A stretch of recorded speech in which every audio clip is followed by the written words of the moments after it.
আসসালামু আলাইকুম দর্শক। ইসরায়েল ইতিমধ্যেই তার প্রতিশোধ নেওয়া শুরু করেছে। গতকাল মধ্যরাতে কয়েকশো ব্যালিস্টিক মিসাইল দিয়ে একযোগে হামলা চালিয়েছে ইরান। ইরানের বাণিজ্যিক রাজধানী তেল আবিব এবং ফিলিস্তিনের অধিকৃত জেরুজালেমে বিকট শব্দ শোনা গেছে, আগুনের গোলা দেখা গেছে এবং দোয়ার কুণ্ডলি উঠতে দেখা গেছে।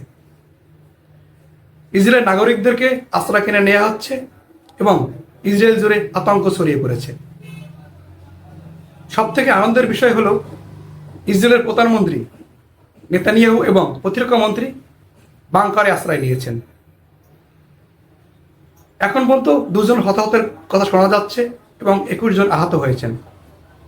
তবে পরিস্থিতি কি হয়েছে এটি জানতে হলে আমাদের আরও কিছু সময় অপেক্ষা করতে হবে।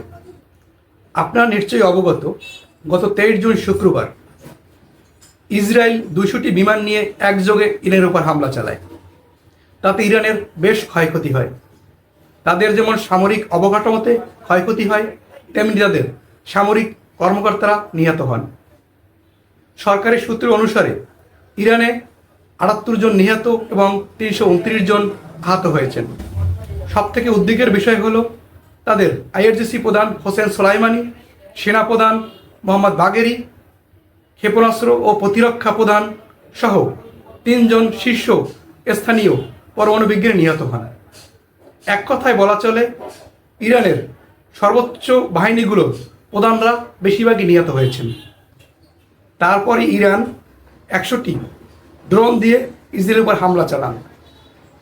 ইসরায়েল দাবি করেছে তাদের সবকটি ড্রোনই ধ্বংস করা হয়েছে এবং এই ড্রোন ধ্বংস করায় সহযোগিতা করেছেন একটি মুসলিম দেশ জর্ডান।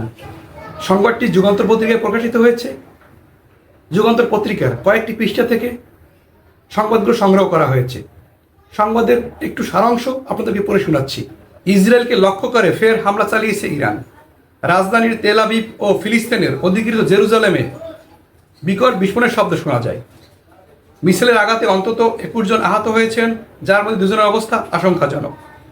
শনিবার 14 জুন মধ্যরাতে এই হামলা চালায় ইরান। খবর রয়টার্সের।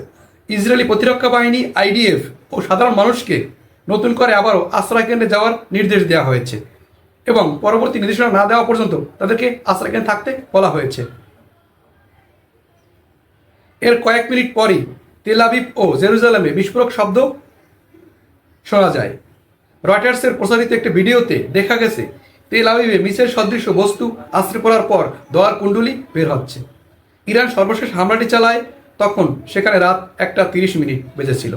প্রিয় দর্শক, ইসরায়েল যেভাবে সারা পৃথিবীব্যাপী উত্তেজনা ছড়িয়ে চলছে এবং হামলা চালিয়ে যাচ্ছে, তাদেরকে থামাতে হলে হামলার বদলে পাল্টা হামলা 3 গুণ বেশি হামলা করলেই ইসরায়েলকে থামানো সম্ভব। এখন দেখার বিষয় হচ্ছে ইরানের হামলাটি কতটা সফল হয়। ধন্যবাদ দর্শক, আল্লাহ হাফেজ।